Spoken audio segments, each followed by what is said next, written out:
Assalamualaikum.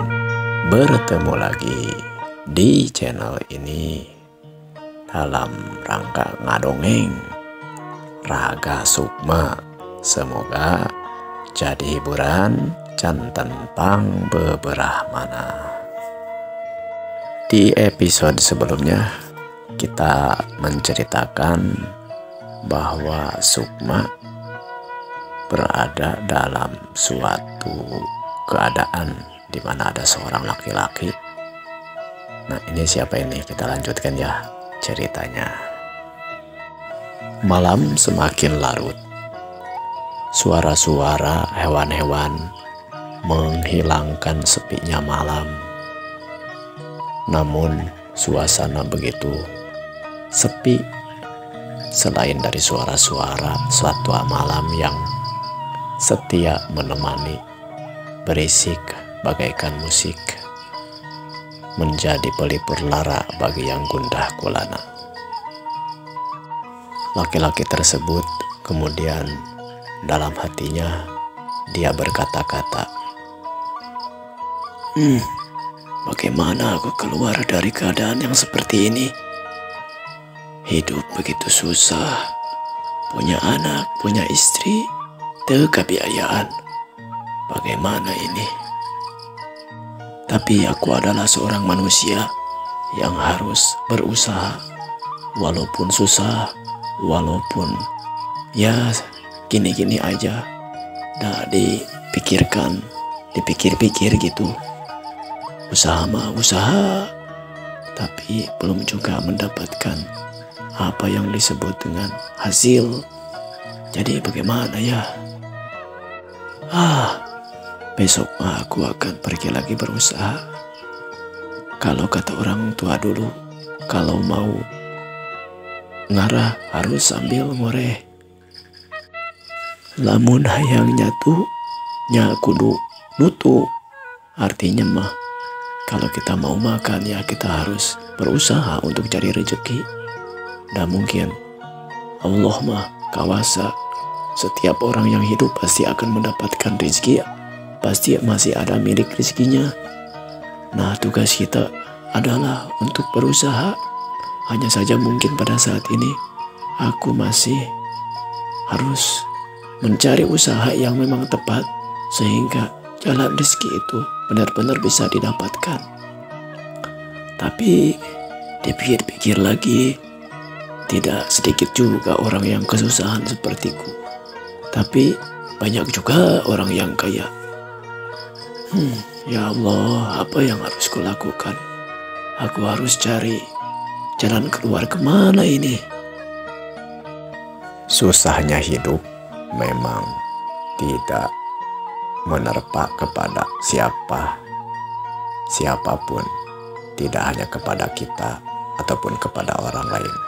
Begitupun keadaan yang terjadi kepada laki-laki ini. Dia dalam keadaan susah. Dia merasa susah sendiri. Padahal di luar sana banyak sekali orang-orang yang juga kesusahan dalam mencari milik dan rezeki. Hanya kekuatan iman dan juga kesabaran dan semangat pantang menyerah menjadikan seseorang tetap bisa berpegang teguh, tidak patah semangat, henteu aral, dan terus berusaha dalam mencari kifayah, menjemput rezeki dari Allah Subhanahu wa Ta'ala. Kitu kaayaan anak. Kemudian laki-laki tersebut mencoba memejamkan matanya, merebahkan tubuhnya di atas lantai yang hanya beralaskan tikar dan bantal yang sudah lepek. Karena memang orang yang susah mah bantalnya juga sudah sangat lepek sekali. Kemudian dirasa kurang nyaman, bantal tersebut dilipat agak lebih tebal. Terus dia mencoba untuk tidur lagi. Ke kiri, ke kanan, kembali terlentang, dan dia belum juga bisa tertidur dengan pulas. Dirasanya perutnya seul. Apa itu seul ya? Keroncongan. Keroncongan karena mungkin dia belum makan. Memang tadi itu aku makan ya dapat dari ibuku. Malahan mah dibagi dua sama si istriku ini. Apa yang terjadi nih? Kenapa aku susah tidur? Mungkin lagi lapar. Beginilah nasib seorang yang miskin. Sampai mau tidur pun susah akibat lapar. Tapi terkadang ada ceritanya juga. Orang yang kaya juga susah tidur karena dia ringrang gitu. Ya mungkin bukannya kalau kesusahan itu mah mau di orang kaya mau di orang miskin tetap sama. Tapi merenang deheng orang kaya mah dia susah juga, hartanya banyak. Hanya saja mungkin tidak tenang. Apa yang harus kulakukan sekarang? Apakah aku harus? Keadaan yang demikian itu disaksikan oleh Sukma yang memang sudah berada dalam kehidupan orang tersebut. Seketika dia merasa ada kekuatan yang menarik Sukmanya, menarik raganya, menarik jiwanya ke dalam tubuh laki-laki tersebut. Kemudian dia merasa, Sukma ini merasa sedang tidur terlentang sebagaimana seorang laki-laki tersebut. Jadi dalam cerita ini Sukma sudah menitis ke dalam tubuh laki-laki tersebut. Sukma membuka matanya. Sukma dalam tubuh yang baru ini kemudian merasakan juga apa yang dirasakan oleh si laki-laki tersebut. Kalau begitu, apa yang harus kulakukan? Kenapa aku berada di tubuh ini? Apa yang terjadi? Aku harus keluar lagi. Sukma mencoba untuk keluar dari tubuh laki-laki tersebut. Namun, sulit sekali baginya untuk melakukannya. Dia konsentrasi lagi bagaimana caranya dia keluar dari tubuh tersebut. Namun, beberapa kali dan terus berkali-kali mencoba, dia masih susah juga. Dia buka lagi matanya. Apa yang terjadi ini? Apakah mungkin aku harus berada dalam tubuh ini untuk beberapa saat? Tapi apa yang harus kulakukan? Tapi sungguh sebentar. Kalau aku dalam keadaan seperti ini, apa yang harus aku lakukan? Mungkin aku harus membantu orang ini dengan cara menitis ke dalam tubuh orang ini. Tapi siapa orang ini? Namanya juga tidak tahu. Yang aku tahu tadi dia punya istri dan punya anak. Berarti aku sekarang seorang bapak. Padahal istrinya siapa, anaknya siapa, aku tidak tahu. Aku harus bertanggung jawab ini kepada tubuh yang ini. Kenapa tuh tubuh ini? Bapak-bapak ini? Tunggu. Mungkin ada KTP ya di dalam sakunya atau di mana gitu. Coba di rogohnya saku orang tersebut yang memang terasa ada dompet di dalam sakunya. Kemudian dibukanya dan dilihatnya tanda pengenal orang tersebut. Namanya adalah apa ini? Namanya Yasa. Oke, tanggal lahir. Oh iya, ini tanggal lahirnya, tempat lahirnya ini. Namaku Yasa. Kalau begitu saya adalah Yasa. Begitu Sukma telah mengenal tubuh orang tersebut bahwa namanya adalah Yasa. Dia mencoba memasukkan lagi KTP di dalam dompetnya. Kemudian dia tidur lagi. Aku sudah tahu namanya Yasa. Oke Yasa, aku harus keluar lagi karena ini adalah bukan tubuhku. Jadi ya aku ingin berusaha keluar lagi. Maaf ya, aku bukannya gak mau ngebantu, tapi aku bingung apa yang harus aku lakukan. aku juga masih muda ini, belum punya pengalaman dalam hal-hal yang seperti ini. Aku coba lagi. Dari kemarin itu caranya adalah aku konsentrasi keluar dari tubuh, kemudian konsentrasi, selanjutnya akan merasa melayang, akan ada rasa hangat, akan ada rasa singsir, kesemutan, kemudian rasa panas, kemudian rasa melayang. Tapi berulang kali Sukma mencoba untuk keluar dari tubuh orang tersebut, namun dia masih merasa kesulitan. Aduh, ternyata aku gak bisa. Bagaimana ini caranya?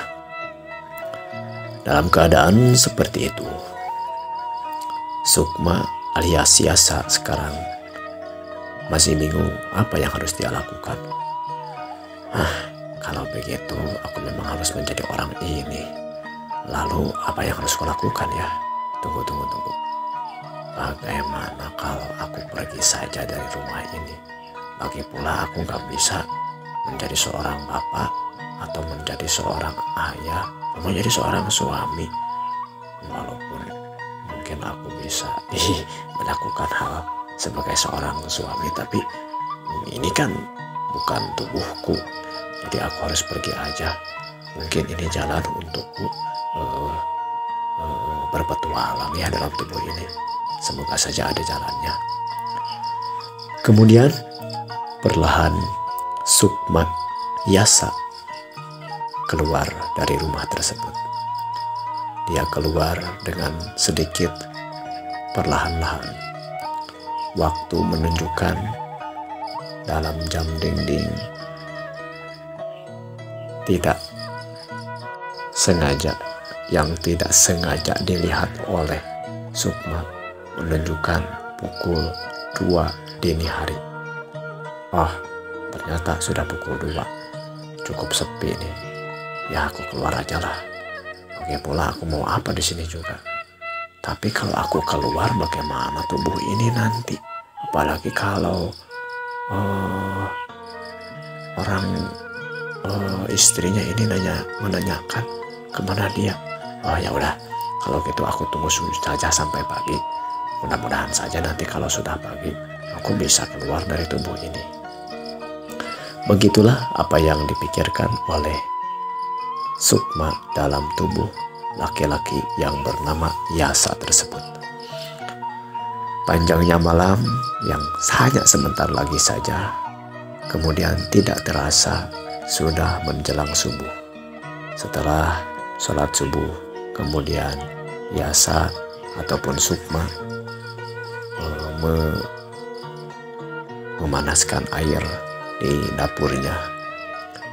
Kemudian terdengar pintu kamar terbuka dan seorang ibu kemudian keluar. Kang, rajin?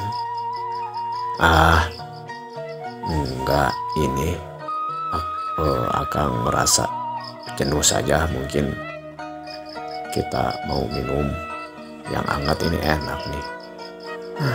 Kalau yang lebih enaknya lagi kalau pakai kopi, Kang. Ya kalau kopinya ada, kalau nggak ada mah ya seperti ini. Dalam percakapan itu, Sukma yang berada dalam tubuh Yasa bisa nyaluyukeun, apa itu ya, nyaluyukeun ya, mampu berperan sebagai Yasa. Kata-katanya juga terasa agak beda, hampir sama saja dengan Yasa sebelumnya. Kemudian setelah beberapa saat, siang menjelang. Pagi itu suasana ataupun suhu pagi itu cukup hangat. Terlihat langit begitu cerah. Sang surya matahari bersinar sedikit demi sedikit, yang semula kemerah-merahan kemudian tidak terasa bersinar menyinari hari alam raya alam Marcapada. Neng, Akang mau pergi ke luar ya. Mau pergi kemana, Kang? Akang ya kan mau tidak mau harus berusaha gini. Akang mau pergi mungkin agak lama. Kalau Akang belum menemukan pekerjaan, kamu jangan nanya-nanya ya. Kamu jangan nyari gitu. Akang mau nyari pekerjaan, pokoknya mau sampai harus sampai dapat pekerjaannya. Emang Akang mau pergi kemana? Mau nyari kerja kemana? Ya gak tahu Akang mau pergi cari kerja di mana. Kalau ada apa-apa pergi aja ke rumah emak ataupun ke rumah emaknya kamu ataupun uminya Akangnya. Ya mudah-mudahan aja pasti bisa membantu. Hanya saja Akang pokoknya untuk saat ini Akang mau pergi. Kalaupun menanyakan si emak ataupun si bapak, katakan saja Akang mau pergi cari kerja. Soalnya kalaupun agak lama, misalnya 2 hari 3 hari belum pulang juga, berarti Akang tetap akan cari kerja. Kalau begitu Akang mau makan dari mana? Jangan seperti itu, Kang. Enggak, bukan seperti itu. Akang juga nanti akan pulang. Hanya saja pokoknya kamu jangan khawatir kalau Akang tidak pulang beberapa hari gitu. Ya udah kalau gitu, ya biasanya juga Akang perginya lama kalau lagi kuli bangunan. Ya udah gak apa-apa, mudah-mudahan saja cepat dapat kerja, cepat. Tapi kalau dapat kerja yang dekat cepet ya, kasih tahu Neng supaya Neng tidak nyari-nyari Akang. Iya tuh, kalau udah dapat cari kerja mah, kalau ada yang dekat mah Akang juga akan kasih tahu Neng. Ya udah Kang, mangga tuh. Mudah-mudahan cepat hasil ya Kang. Ya terima kasih ya Neng ya. Setelah berpamitan, Yasa kemudian keluar dari rumahnya. Suasana pagi terasa begitu segar, memberikan harapan baru bagi setiap orang untuk mencari rezeki, menjemput karunia dari Allah Subhanahu wa Ta'ala. Yasa berjalan dengan yang sedang menitis ke dalam oleh tubuh Sukma. Aduh, kemana ini aku harus pergi? Aku gak kenal juga. Tapi tadi aku tahu ya, sepertinya orang tua aku masih ada. Orang tua Pak Yasa ini masih ada. Orang tua istrinya juga Neng katanya tadi ya. Aku berucap tapi emang respon seolah-olah ujuk-ujuk aku ada ilham gitu, siapa apa yang harus aku ucapkan sebagai Yasa ini. Mungkin kalau seolah-olah aku memang seolah-olah payo ingatan dari Kang Yasa ini masuk ke dalam ingatanku nih. Aku harus pergi kemana ya sekarang ya? Cobalah aku belok ke sini nih, ke sebelah kiri atau ke sebelah kanan ya. Kemana aja lah. Yang penting aku cari kerja lah. Mudah-mudahan aja aku bisa membantu. Masih dalam keadaan bingung, Sukma dalam tubuh Pak Yasa ini kemudian berjalan mengikuti langkah kaki tanpa arah, tanpa tujuan. Tidak terasa siang semakin tinggi. Yasa yang belum sarapan terasa perutnya lapar. Namun dia mencoba untuk muat maneh teh. Ya, meneguhkan hatinya agar dia tidak sampai menyerah. Dia harus mencari pekerjaan. Tapi karena saat ini Sukma menitis ke dalam tubuh Yasa dan dia tidak tahu apa yang harus dia lakukan. Dia hanya berjalan saja. Maka tidak heranlah kalau sampai tengah hari seperti ini dia belum bertemu seseorang, belum menemui seseorang karena dia tidak tahu apa yang harus dia lakukan. Kemudian sampailah dia di ujung kampung Di sana ada 2 jalan. Ini jalan yang ke kiri, ada simpangan lagi ini. Yang ke kiri ini mau kemana, yang ke kanan ini mau kemana. Tapi kalau yang ke kiri sepertinya itu banyak perkampungan. Kalau yang ke sebelah kanan ini sepertinya ke atas gunung. Kemana ya? Kalau cari kerja harusnya di kota sih. Tapi kalau di perkampungan, kalau di gunung sana berarti apa yang akan ada ya? Tapi mumpung mumpung aku masih dalam tubuh ini, suasananya juga emang enak. Kalau pergi ke daerah kota kan panas nih. Mendingan aku sambil jalan-jalan aja lah ke atas gunung. Semoga aja aku bertemu seseorang gitu, apa gitu, atau usaha apa gitu. Kalau aku ke kota juga, aku nggak tahu kemampuannya kayak saya ini apa. Tapi mendengar tadi katanya pekerja bangunan ya. Atau aku ke daerah sana saja ya cari. Tapi kalau memang seperti itu pasti Kang Yasa ini sudah dapat pekerjaan. Mungkin dia selalu cari pekerjaan di daerah kota, tapi gak dapat. Karena memang zaman sekarang susah. Dia tidak mencoba pergi ke atas gunung. Kali-kali aja ada kayu ataupun buah yang bisa dibeli kemudian dijual. Ya juga ya. Aku coba ke atas saja. Moga-moga aja ada sesuatu hal yang bisa aku kerjakan untuk dapat pekerjaan nih. Dasar Sukma yang tidak punya pengalaman, yang seharusnya pergi ke arah kota kalau cari pekerjaan, dia malah pergi ke daerah pegunungan.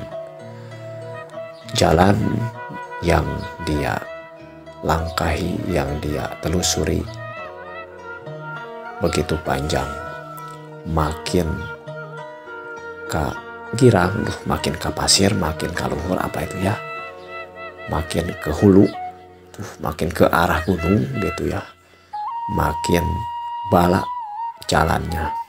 Rumputan semakin terasa jemen. Naon jemen teh ya? Jemen teh berarti rumputnya makin balak, makin banyak gitu. Kemudian sampailah pada jalan yang hanya jalan setapak, bukan lagi menjadi jalan yang besar. Tapi Sukma tidak merasa takut. Sukma tidak merasa dia harus kembali lagi. Malahan dia terus melanjutkan perjalanannya sampai terus ke dalam hutan kecil tersebut. Sore itu Sukma sudah sampai ke pinggiran hutan. Dia kemudian duduk di sebuah batu di pinggiran sebuah sungai sambil dia mererehkan, beristirahat, ngaso, ngarerehkeun awak, teh aduh.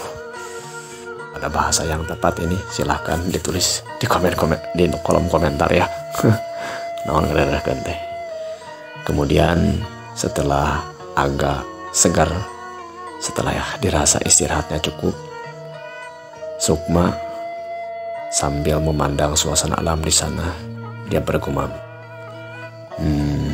enak juga ya suasana, ada suara-suara hewan seperti ini di daerah perkampungan, sejuk gitu.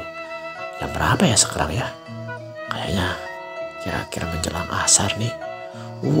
Ke bawah terlihat sawah-sawah. Padahal sawah-sawahnya ini luas ya daerah ini. Kemudian sungai-sungai, ada kebun. Begitu indahnya. Sepertinya ini daerah mana ya, aku gak kenal ini. Kenapa aku juga pergi ke hutan?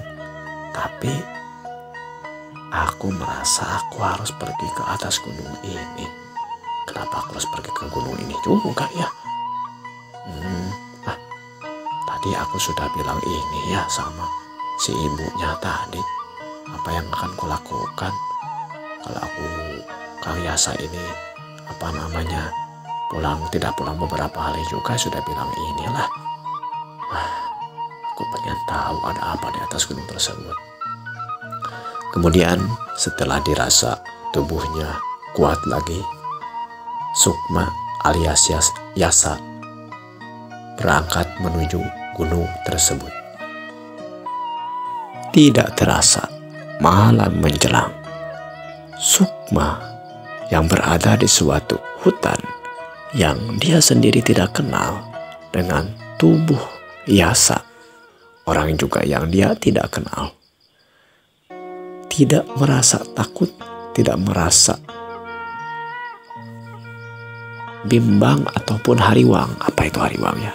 Pokoknya dia tidak merasa takut, dia terus berjalan ke dalam hutan tersebut. Kemudian semakin ke dalam, gelapnya malam pun dirasa tidak terlalu gelap bagi dia. Seperti masih ada bayangan-bayangan pepohonan ataupun rumput yang masih dia bisa lihat. Padahal waktu itu malam sangat pekat. Jadi kalau dalam keadaan manusia biasa, orang masuk ke dalam hutan tersebut tidak akan terlihat bayangan jalan ataupun seperti apa. Beda lagi yang dirasakan oleh Sukma dalam tubuh Yasa ini. Dia bisa berjalan terus ke tengah hutan, ke atas gunung tanpa ada halangan ataupun rintangan. Dia terus mendaki dan terus mendaki. Sampai pada suatu tempat yang agak lapang, kemudian Sukma merasa tubuh Yasa begitu berat. Kemudian dengan tidak disadari, tubuh Yasa tersebut jatuh ke atas tanah bertulungkup sambil bersuara, Aduh, aku ada di mana ini? Kenapa aku ada di sini? Sambil keheranan, Sukma yang tidak tahu sebabnya keluar dari tubuh Yasa. Kenapa aku keluar dari tubuh ini? Oh, pasti Kang Yasa merasa tidak ingat aku bawa ke sini. Terus kenapa aku juga membawa dia ke sini? Tadi kenapa juga dia sampai jatuh? Kenapa aku langsung berpisah seperti ini? Oh, ini ada apa ini yang terjadi? Aduh. Di mana aku ini? Di mana aku ini? Begitu Yasa tidak tahu jawaban, ujung-ujung begitu saja berada di tempat yang gelap dan seperti merasa di tengah hutan.